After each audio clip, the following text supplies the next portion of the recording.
Bonjour, moi c'est Cécile et aujourd'hui je vais vous donner quelques petits conseils ou en tout cas quelques petits trucs pour pouvoir vivre Pâques chez soi en confinement parce que moi je suis aussi amenée à le vivre d'une manière particulière, surtout que je suis au milieu de personnes qui sont pas croyantes. Alors comment est-ce que je vais vivre ce jour de Pâques, ce jour du dimanche de la vie, d'une manière particulière. Alors, j'ai fait des provisions.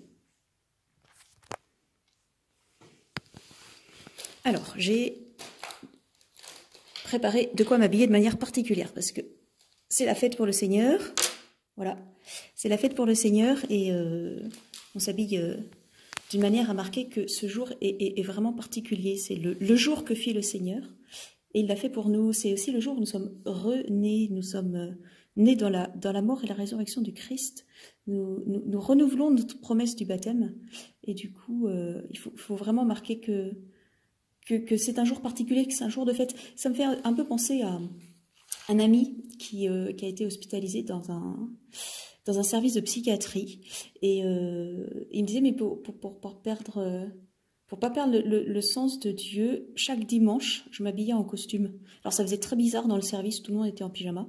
Mais lui, il voulait vraiment marquer ce jour du dimanche, ce jour du Seigneur, par cette manière particulière, cette manière de se faire beau pour le Seigneur.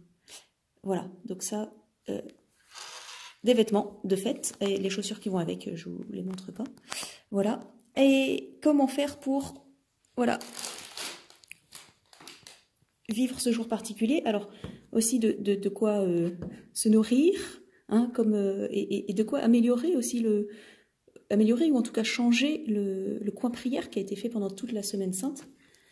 Voilà, et puis avec des personnes qui ne savent pas ce que c'est Pâques, ils savent au moins ce que c'est qu'une fête. Alors à nous de montrer que c'est la fête. Alors moi j'ai acheté des décos, hein, pour voir, voilà, décorer la pièce.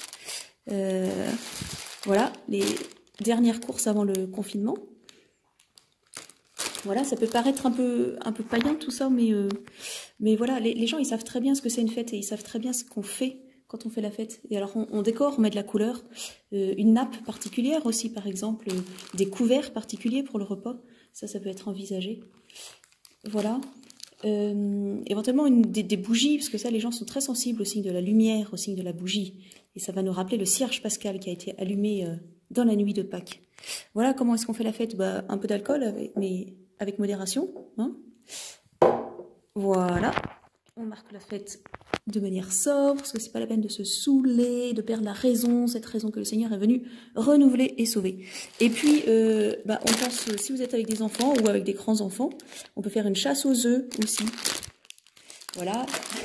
Encore une fois, tout ça, ça peut paraître un peu païen, mais le but, c'est vraiment de montrer la joie qui nous habite par plein d'éléments extérieurs, et de manière à ce que cette joie puisse interroger les personnes qui sont autour de nous. Voilà, pour marquer que ce jour, c'est le jour du Seigneur. Voici le jour que fit le Seigneur, qu'il soit pour nous jour de fête et de joie. Alléluia.